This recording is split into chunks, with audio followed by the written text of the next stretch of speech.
Nossa, mas você vai me cobrar para falar comigo? Vai me cobrar uma consulta? Ou eu fui em outro escritório e me cobrou bem menos. Hoje o primeiro ponto é o desejo de não pagar consulta, o dizer que eu procurei um outro advogado que não cobra consulta, ou eu procurei um advogado que deduz aquele tempo ali da consulta dos honorários.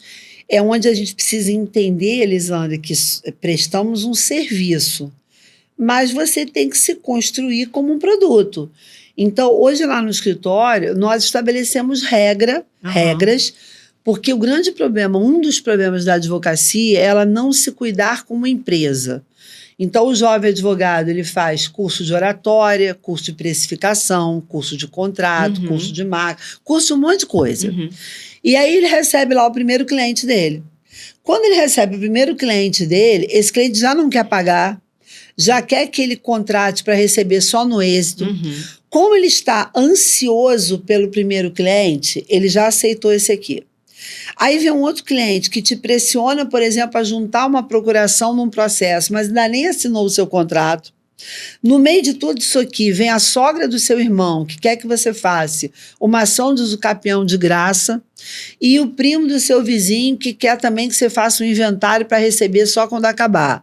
Você já tem aqui, 5, 6 ações judiciais e você não está conseguindo cuidar direito disso aqui, porque essas pessoas não entenderam regra, elas estão te abordando a todo momento, durante todo o horário, inclusive final de semana, e a sua advocacia ela está toda o quê? Desorganizada. Então, a gente, como toda empresa, tem um padrão, né? Se eu quero, comprar um pão de queijo, eu vou no caixa, eu pago o pão de queijo, depois eu entrego a nota, o funcionário pega a nota, ele me dá o pão de queijo. Nós temos que colocar esse padrão na advocacia. Perfeito. Eu atendo o cliente, tomo uma consulta, ele paga a consulta, ele recebe uma proposta, ele dá o ok na proposta, ele assina um contrato. Gente, não queima essa etapa. Porque se você queimar essa etapa, você nunca vai construir uma advocacia sólida como empresa. E aí vai dizer, eu não tenho férias, eu não tenho 13º, então não tem estabilidade, eu quero fazer concurso público. Mas será que a responsabilidade não está na forma como esse advogado está lidando com os clientes? Uma coisa que eu também vejo, escuto quando eu vou atender alguns escritórios, é a cabeça ainda do sócio, que é uma cabeça ainda muito voltada a como era feita a advocacia antes. Aqui no escritório qualquer cliente é cliente. A gente não perde cliente. Qualquer cliente é cliente pra gente. E eu não posso cobrar muito caro. Porque se eu cobrar muito caro, às vezes eu vou perder o cliente. Porque ele quer qualquer cliente, né? Então ele cobra de acordo com a cara do cliente. E aí depois, no final, a gente vê mais pra frente e reajusta o contrato. O que você pensa dessa prática? É o que eu acho que é um pouco o que eu falei aqui, né?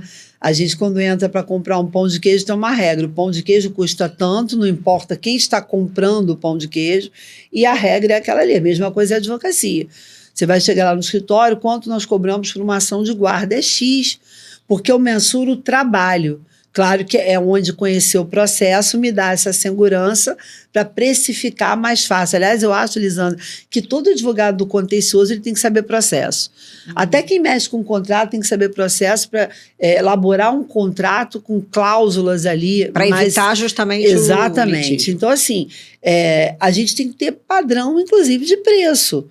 E aí o cliente se adequa, Clarice, você está brincando, mas não pode ser assim. A realidade está muito triste. Crie padrões para que você possa estruturar a sua advocacia. Senão, eu volto a dizer, eu comecei a advogar, não deu certo, vou tentar concurso público. Será que não deu certo ou será que você não estruturou a sua advocacia da forma correta?